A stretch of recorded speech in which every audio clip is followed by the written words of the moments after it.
Catalina and Craig Smoak. Jeremy Clark, Horned Frog Blitz, joins us now. And Jeremy, it's been a heck of a couple weeks for TCU. Going back to Max Duggan and the Heisman Trophy runner-up. I know that it didn't come out in the Big 12 title game like they like, but transfer portal especially, it looks like they have used that momentum really, really well. Yeah, I mean, if you look at who they're getting, they're getting guys from Alabama, Florida. You get a guy like Tommy Brockemeyer, who was a 5-star back in the 21 class, and he was actually the number 6 overall kid in the nation. So that was huge for TCU to land him, get him back home to Fort Worth, and you get JoJo Earl, kid out of Aledo that also is kind of a whirlwind recruitment out of high school, first committed to LSU, then went to Alabama. And obviously spent a couple of years down in Alabama, is coming back home. Aledo is right down the road from Fort Worth, so you get those guys coming back home, and that's one thing that Sonny Dykes has really done well, even back at SMU. They always had an itch to get some of those guys that are DFW kids to come back and play for SMU when they were over there for the Mustangs, and now that they're at TCU, they're getting that same kind of result. And it's going to be funny. There's only been one player hit the portal for TCU right now. I expect that to fully change once the playoffs are over. And, in college football, attrition does happen. I expect the numbers to kind of fluctuate a little bit more, but I don't think they're anywhere close to being done as far as the transfer portal goes. Jeremy, it seems like they're taking good advantage of all the extra exposure. Just how valuable has that been? And just, in general, what kind of a ride has the last few months been in terms of this football program and what they've accomplished?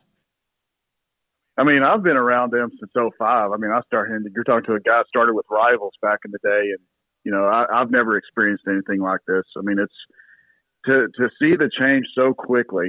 You're talking about a program that was 5-7 last year. They were getting clobbered by some teams by 3 or 4 scores, and to just talk about them being in the conversation in the college football playoff with a chance to play for a national championship. We talked to Sonny Dykes about that a few weeks ago. What's that mean to you? What's that mean to you in recruiting? And it's a game changer. And I think it really is. I think we've really seen what happens when you have a program that has a successful season.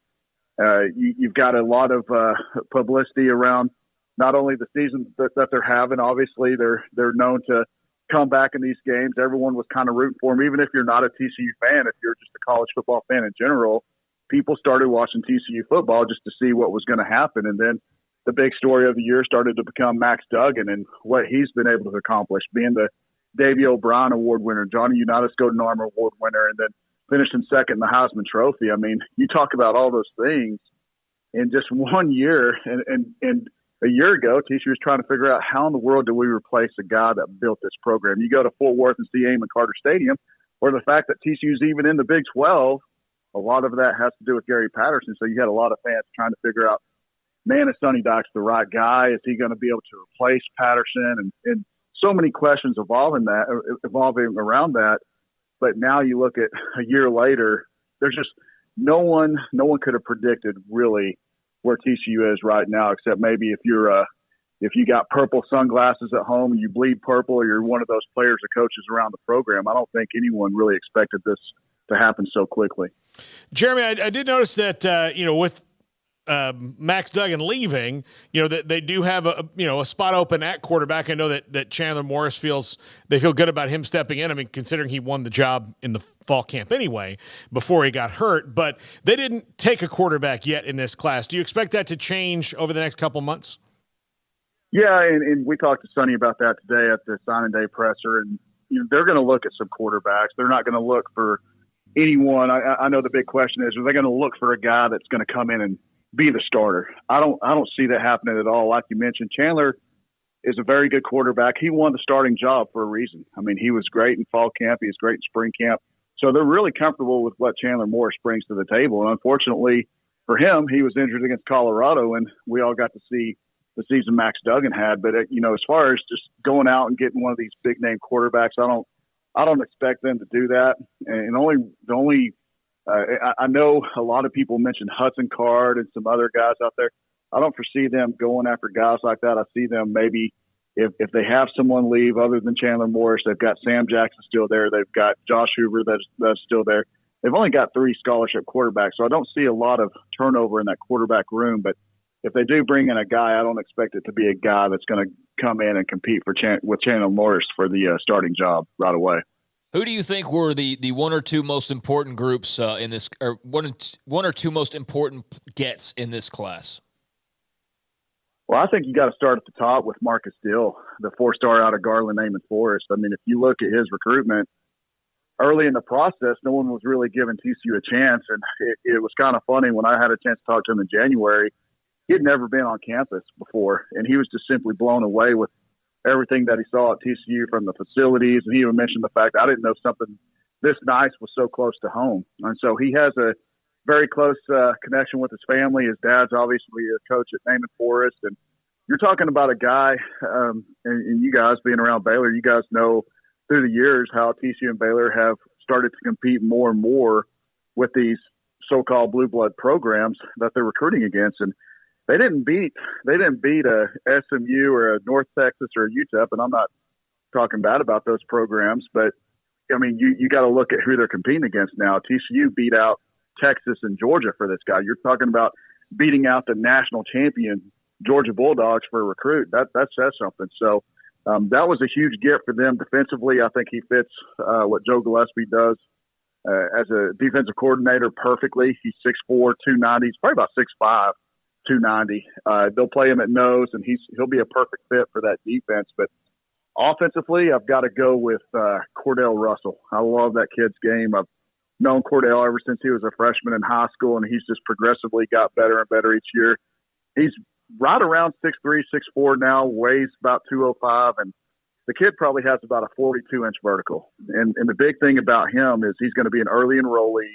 He'll be on campus in January, get a chance to be around Kaz Kazadi and that strength and conditioning program, which we've all seen from Waco all the way to Fort Worth, how much of a good job that he does preparing these kids. But he'll have a chance to go through the off-season training and get the nutrition that they give around at TCU and go through spring ball. And I really think that he's going to be a kid that's going to contribute early on, especially with them likely losing Quentin Johnston to the NFL draft. But Sonny Dykes was really high on him today and expects him to be one of those guys that plays early. Who's the diamond in the rough in this class? I mean, it's a good class, so it's hard to say that. I mean, when your lowest rated guy is a 3-star that's in, it's pretty darn good. But who is the diamond in the rough in your opinion?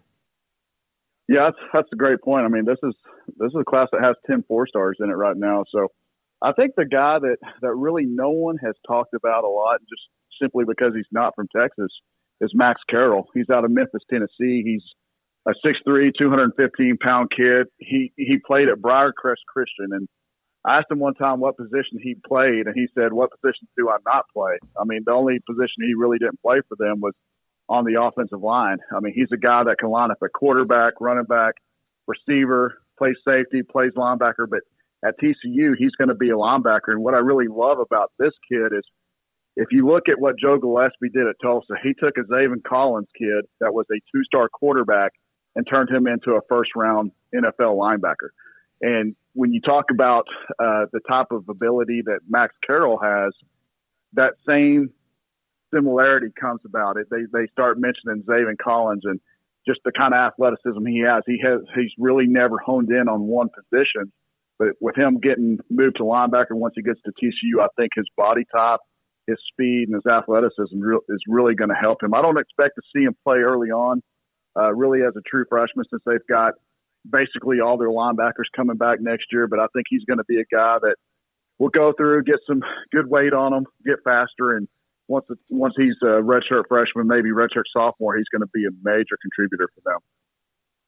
Was there ever, just curious, with Max Duggan making his NFL announcement, was there ever any thought, did he have any eligibility left? He did. He did have a COVID year. And that was the big question because, Max, he's such a good story and everyone knows the story. And he really cares about team first. And that's what Doc was talking about today, that he feels like Max made the decision as quickly as he can to help them because he knows it will help them once the time comes for them to look for a quarterback through the transfer portal. Because if Max is still walking around TCU, around March or April, when those guys are still trying to decide if they want to enter the draft or not, it would hurt TCU if they were trying to go out and get a transfer quarterback. So with him doing this now, it opens that up for them to start having those discussions with some of those transfer kids, and it lets Max move on and get him 100% honed in on the college football playoff and not having to worry about his future. So Max did a favor for himself, and he actually did a favor for TCU by announcing so early. Jeremy, so your thoughts on Michigan? While we have you here, they're still a few days out here, 10 days from now, but the matchup and how you see this thing shaking out. Quite honestly, when they started talking about the possibilities for a playoff, I always felt like Michigan might be the best matchup for TCU. And the reason why I say that, Michigan's big and athletic, but the great thing about it is TCU has been battle tested against teams that are similar to Michigan. They've played against the big guys like they have at Texas or Kansas State or at Baylor. They've played against great running teams like they have at Baylor and Texas.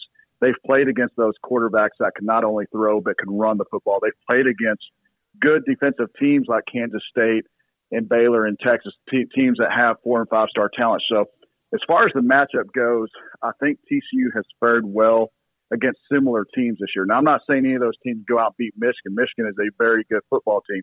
But I really feel like the matchups from top to bottom might be as comparable as as TCU would hope making the playoffs. I don't think you could have said the same thing about it if they were facing Georgia or if they were facing Ohio State. So I think this matchup's going to be pretty good.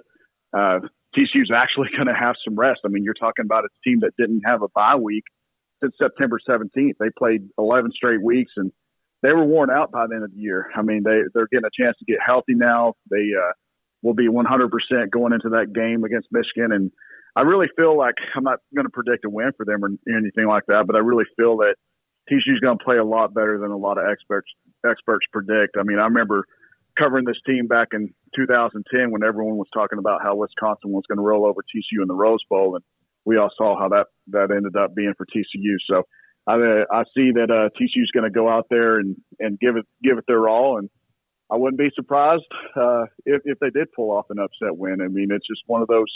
It's a crazy year. I mean, it is a crazy year for TCU. They've somehow gotten all those lucky bounces. They've gotten all the right plays at the right time, and I'm not one. I'm the guy that was sitting here thinking 6-6 and 8-4 was going to be a really good year for TCU this year. So anyone that doubts TCU at this point of the year, they haven't watched much college football. Jeremy Clark, Horned Frog Blitz. Jeremy, thanks so much. Happy holidays. Thanks for joining us. I appreciate it, guys. Jeremy Clark, Horned Frog Blitz. Yeah, it's